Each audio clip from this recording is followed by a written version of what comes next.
So now we have like a professional music instructor here. Now we can get some free. First of all, point that mic right at your mouth. Is that better? Yeah, just point. Even if it's not super close, just particularly point away from him is because you gotta all be. I don't know how this works. We're still learning how podcast works.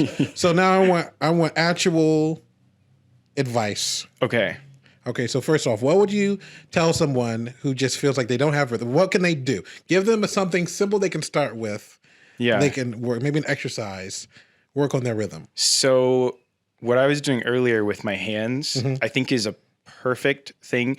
But when you're trying to get two hands to be able to work together. What you're literally doing for audio listeners is just batting on your knees. Yeah. Like your hands. Or on a table. At the same time? Yeah. Well, if you're trying to be able to match, say for playing piano, and you want to get the very basic level of both hands working together, just focus on the same tempo with both hands and make sure, and you can do it with a metronome. Time. So if you have like a metronome at just a really like low beats per minute, 60 beats per minute, see how accurate you are. And the way you can do it is just record yourself.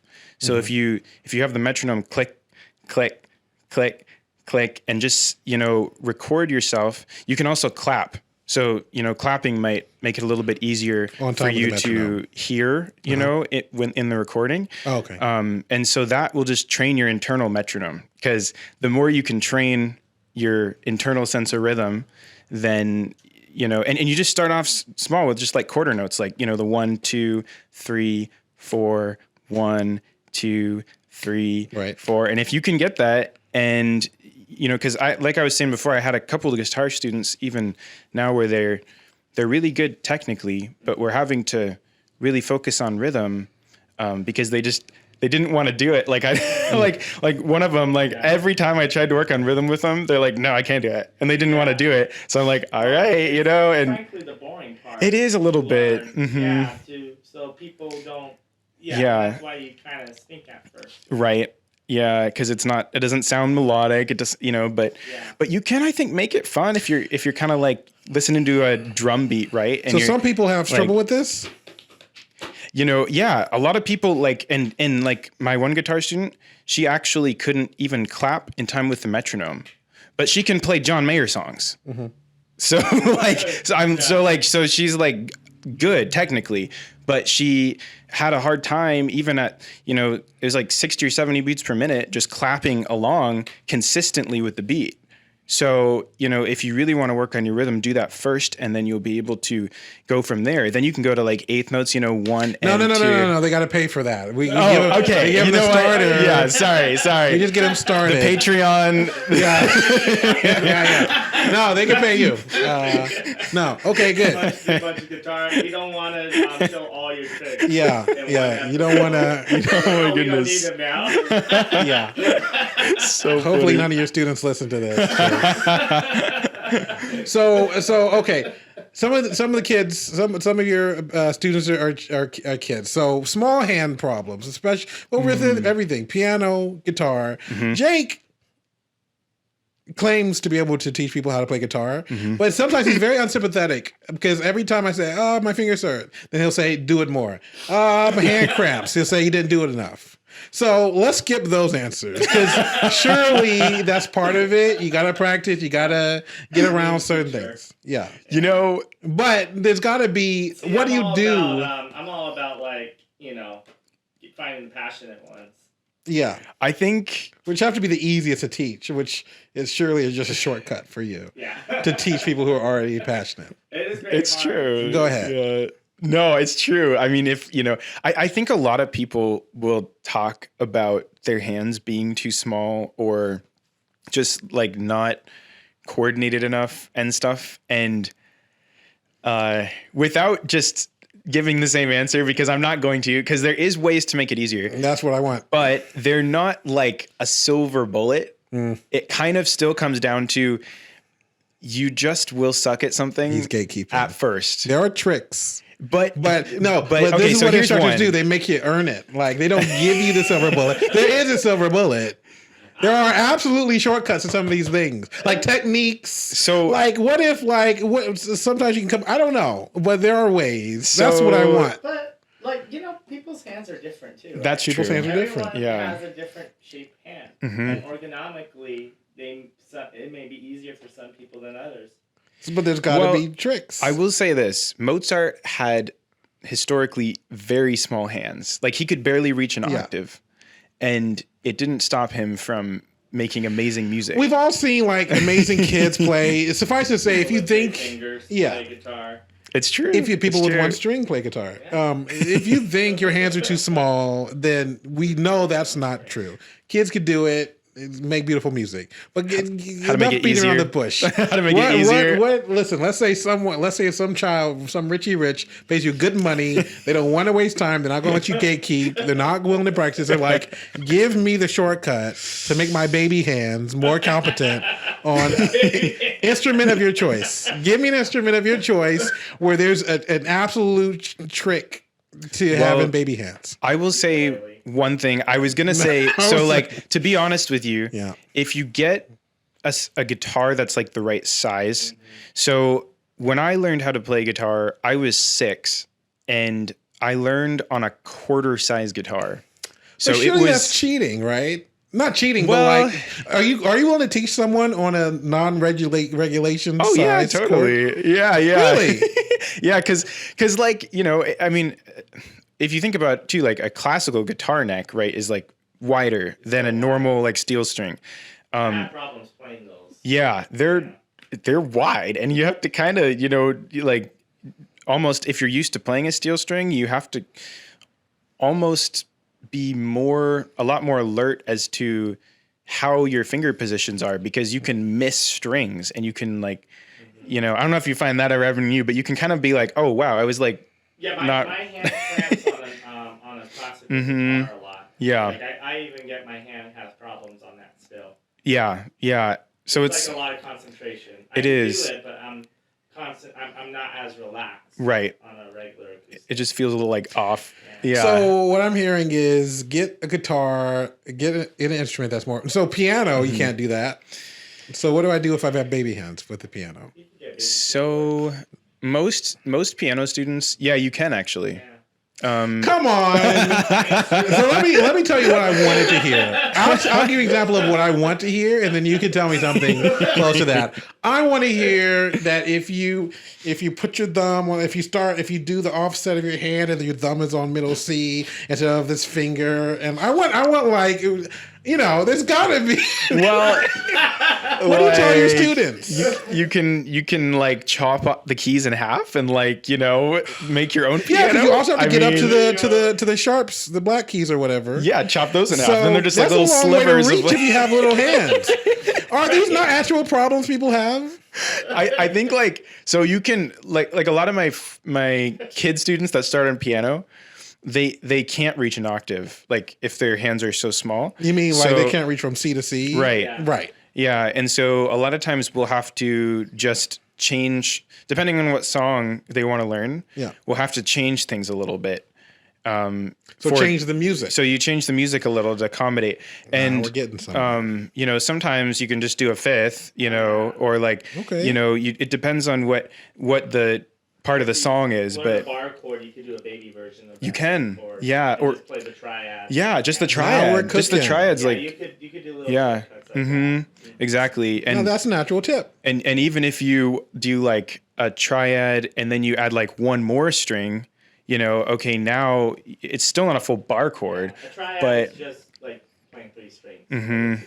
right. So it's like, The notes of the chord. yeah. And a bar chord is like, I don't know if you explained this already, but it's like you have all 6 strings, and a lot of times, it's hard for people to get the pressure to bar with one finger. One trick though is to use like 2 fingers. So you can use like your index and then your middle on top of it. That's good. And so that can help a lot too. But yeah. And while I'm at it, another trick is if you hold the guitar and you kind of use your like arm to pull it back against you, you can use like the leverage of your body instead of having to just squeeze with just your finger. So squeezing, you're pulling. Yeah. And so it gives you like a little bit more, like I thought of that. it's kind of, it kind of works. It's kind of a balance though, because if you do it too much, then you can't switch fast enough. So you have to use it a little, but if you're like really pulling back on the neck, then it's like every time you let go or try to switch,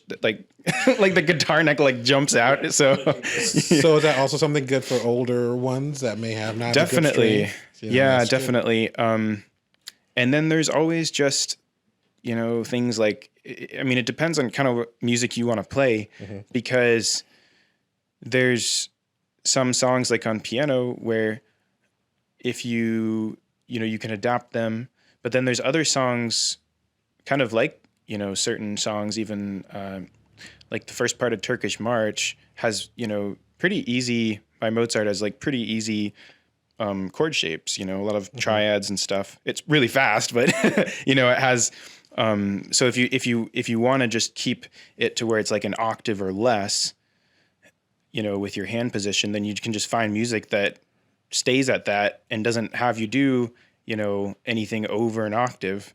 And the same goes for guitar. I mean, a lot of people just want to learn how to play and sing so they can play at the campfire and with their friends, and you can just get a capo, because if you get a capo, you can switch the key really easily, and be able to just do these open chord shapes, and something like that isn't wrong. You don't have to learn bar chords to be a guitarist. I mean, most people at a certain level, they want to learn them because it takes them, they're playing to the next level, and there's certain things that you have to be able to use bar chords to do, but there's always an alternate way as well. So I guess, it just kind of depends on the way you want to play the song. I'd say that's the hot tip. Hopefully everyone takes that away. Like, find music that fits you can say your style, but also your limitations, your accessibility needs, so that if you're older, you got baby hands or whatever, like, change the music. That seems simple, but I've never thought of it that way before. Like, finding music that matches your limitations. Last question. You got 60 seconds. Give us a vocal exercise. Beginning singer, give us something that people can do as a vocal exercise. Get this voice strengthened, whatever. Like someone, what's 101? Okay, so I don't know how loud this is going to be. That's all right. So one thing that you can do is, people talk a lot about breathing with support. I hope I can do this fast enough. What is that? So basically, you want to use your diaphragm as you're singing. Right. So if you kind of imagine like sucking in air through a straw, you'll feel, if you put your hand on your diaphragm's the upper part or the lower part? So it's right like here. Of the lungs. It's the lower part of the lungs. It's right? like it's your biggest breathing muscle. If you find like your rib cage. I ask him yes or no questions, and he's using different words. He's trying. He's go ahead. So it's like you feel. That's like, how you know how little you know about a subject. When you're asking, you think you're understanding. You're asking them yes no question, and they can't. It's neither yes or no. You're so far off from understanding that they can't even answer your question. They just have to start over and try to re-describe it in a simpler way. Go ahead. Diaphragm. No. I mean, so it's like it basically is this giant like pancake, and so when you like, I mean, I don't know, if what flavor it would be, but I don't think the diaphragm is not a pancake that you want to eat. Before we started this conversation, I knew what the diaphragm was. I don't anymore. I don't know how that happened. I mean, go ahead. Oh my goodness! You're sipping air through a straw. You fill your diaphragm. Yeah. So if you put your hand like right where your rib cage kind of ends, in the middle, right, and you breathe in like you're breathing through a straw, right. Can you feel it kind of raise up? Yeah. Push out. Okay, so you're breathing in through your diaphragm. Yeah. Now, normally, do I breathe out at some point? Yes, you can breathe out. All right. Now, normally, if you're kind of like breathing out, you're not going to be just always like breathing in through a straw when you're trying to sing, or breathing out through, a straw when you sing. Most people will say like, breathe in through a straw and then like blow out like you're blowing out a candle. Okay. So I'm not going to do that like directly into the mic because it'll probably just like. Hold on. So, but this is an exercise. No way. I don't. You lost me. So if you breathe in through a straw, it's just me breathing in through my. Is my throat supposed to be doing something different? I'm just breathing. Am I doing it wrong? No, your throat. It's your diaphragm. And then you're blowing out candles. So you blow out. It just sounds like breathing to me. So you can feel your diaphragm. I feel it, but that's how I feel. It always feels. I don't know. Well, maybe you're singing I'm just right. a good breather. You might just be. I'm a natural breather.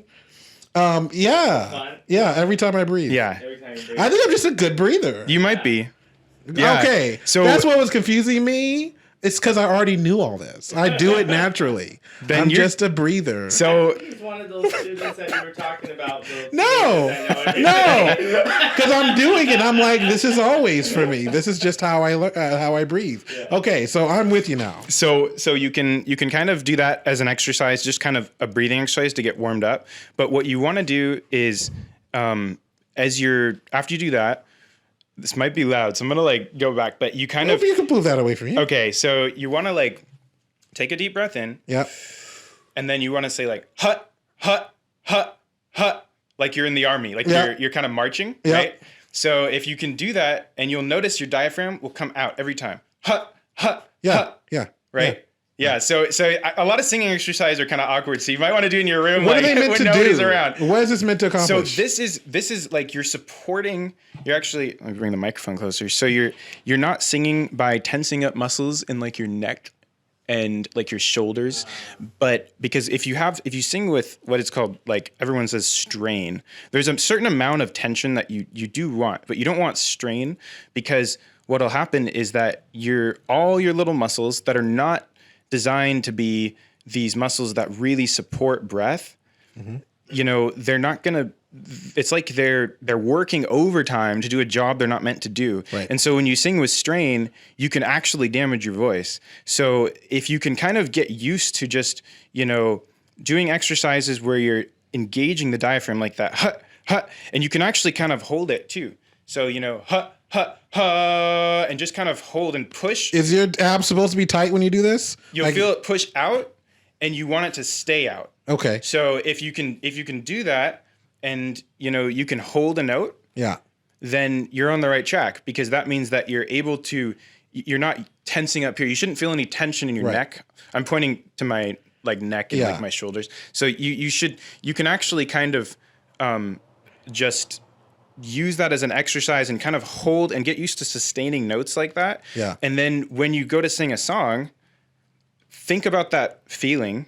Think about that exercise and you'll notice that you'll be able to project your voice way more, because a lot of times people, when they go for a high note, they go for, a note that's like a little bit hard for them. Yeah. They'll strain. Right. You can feel it coming from and it's like coming from, the top of your throat as opposed from, And so if you practice like sustaining notes with using your diaphragm, then as you go for a big note, your inclination is going to be to use your diaphragm. And so you won't strain, and you'll actually be able to hit the note most of the time, unless it's actually outside your range. That's good. But yeah, so that's what I would say first, because if you can get that down, because most people know, like, they can like sing along to a song, right? Yeah. But it's more about like the technique of singing, because if you can get these things to where they become automatic and you don't have to think about it, that's when you'll really be able to do things like belt, like, sing, higher notes and stuff without strain. And it won't be like super, a lot of tension, and you won't feel like your voice hurts afterward. You should never feel like pain after you're singing. It should feel like, you can feel like what, like, I sang, a song that was challenging, but it should never be like, where you're feeling like it's hurting or.